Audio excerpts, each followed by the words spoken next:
Trailer നമുക്ക് neutral ഓടിക്കാമോ? അത്യാവശ്യം diesel save ചെയ്യാൻ വേണ്ടി ന്യൂട്രൽ ട്രailer ഓടിക്കാമോ? ട്രailer ന്യൂട്രൽ ഓടിച്ചാൽ വല്ല കുഴപ്പമുണ്ടോ? കൂട്ടുകാരെ, ഞാൻ ഫുൾ വീഡിയോ ചെയ്തിട്ടുണ്ട്. പ്രത്യേകിച്ച് തുടക്കക്കാർ, ഇപ്പോൾ ഡ്രൈവിംഗ് ഫീൽഡിലേക്ക് വരുന്ന ട്രക്ക് ഓടിക്കാനും ട്രailer ഓടിക്കാനും വരുന്നുണ്ടല്ലോ, അവർക്കുള്ള ഡൗട്ടാണ് ഇത്. പണ്ട് എൻ്റെയും ഡൗട്ടായിരുന്നു, എന്നാൽ ഒത്തിരി കാര്യങ്ങളൊക്കെ പഠിക്കാനിടയായി. അപ്പം ഞാൻ വിചാരിച്ച് പുതിയ യൂത്തൊക്കെ ഇതിലേക്ക് കടന്നു വരുന്നുണ്ടല്ലോ, ട്രailer ട്രക്കിലേക്ക്.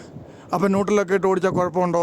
അത്യാവശ്യം ഡീസൽ നമുക്ക് സേവ് ചെയ്യാമല്ലോ, ഡീസലിന് വില കൂടുതലാണല്ലോ എന്നൊക്കെ പറയാറുണ്ട്. അതുപോലെ എന്താണ് 3 ആക്സിൽ ട്രailer? ഇതൊരു 3 ആക്സിൽ ട്രailerമാണ്. ഓക്കെ, 3 ആക്സിലുണ്ട്. ബാക്കിൽ 6 ടയറും, ഒരു ആക്സിലിൻ്റെ അകത്ത് 2 ടയർ. ഇത് ഫ്രീ ആക്സിലാണ് കേട്ടോ. ഗിയർ ബോക്സിൻ്റെ ശക്തി ഇതിലേക്ക് പോകുന്നില്ല. ട്രailer ഒരു കാരണവശാലും ന്യൂട്രലിൽ ഓടിക്കരുത്. എപ്പോഴും ഗിയറിൽ തന്നെ ഓടിക്കണം, എപ്പോഴും ഗിയറിൽ തന്നെ ഓടിക്കണം. ഈ ട്രailer 2 ആക്സിലാണ്. ഞാൻ ഇതിൻ്റെ വീഡിയോ ഫുൾ വീഡിയോ ഇട്ടിട്ടുണ്ട് കേട്ടോ, നിങ്ങൾ കയറി കാണണേ. ഇത് 2 ആക്സിലാണ്.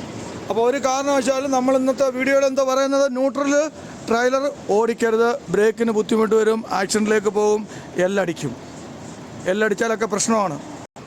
ട്രക്കിൻ്റെ ബാക്കിലെ ടയറിലേക്ക് ഇഞ്ചിൻ്റെ പവർ പോകുന്നുള്ളൂ ഈ ഹൗസിങ് വഴി. ബാക്കി എല്ലാം ഫ്രീ ആക്സിലാണ്. അതുകൊണ്ട് ന്യൂട്രലിൽ ഓടിക്കരുത്. Thank you.